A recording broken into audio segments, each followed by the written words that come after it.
Have you ever thought about what people would do to reduce their jail time? Today we're going to talk about Mike Tyson, the boxing legend, and his time behind bars.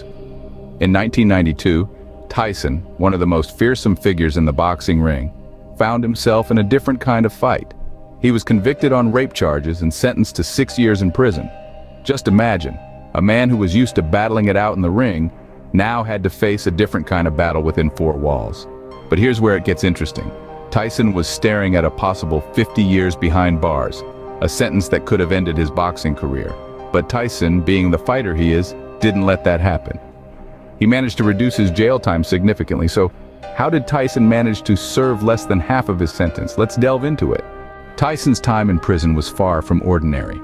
He employed some questionable methods to reduce his sentence. His tenure behind bars was marked by a series of dubious actions, each more surprising than the last.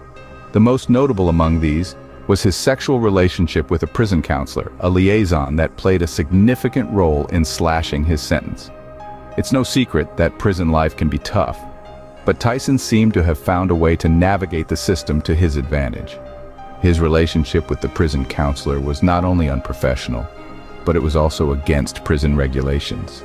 Yet this did not deter Tyson from engaging in this questionable behavior. His determination to reduce his jail time seemed to outweigh any ethical considerations.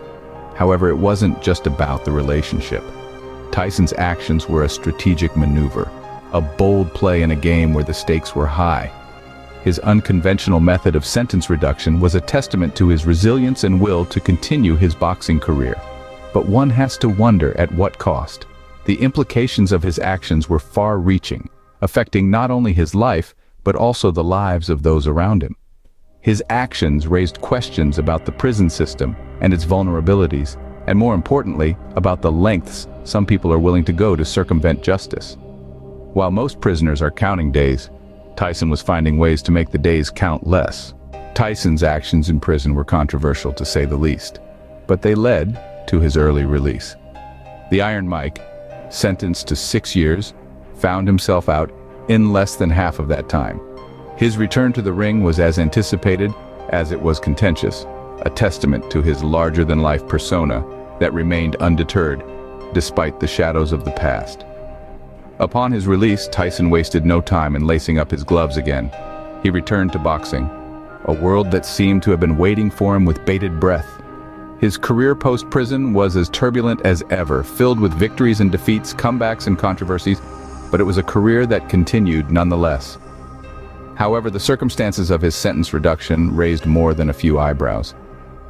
Many questioned the fairness of the system that allowed such a reduction, especially considering the severity of the charges against him.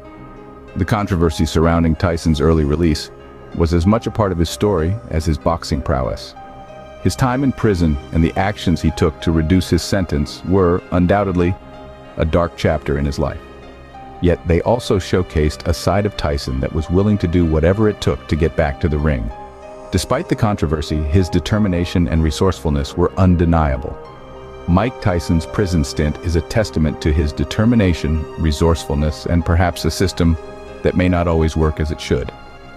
But it's undeniable that his story is a fascinating chapter in the annals of boxing history.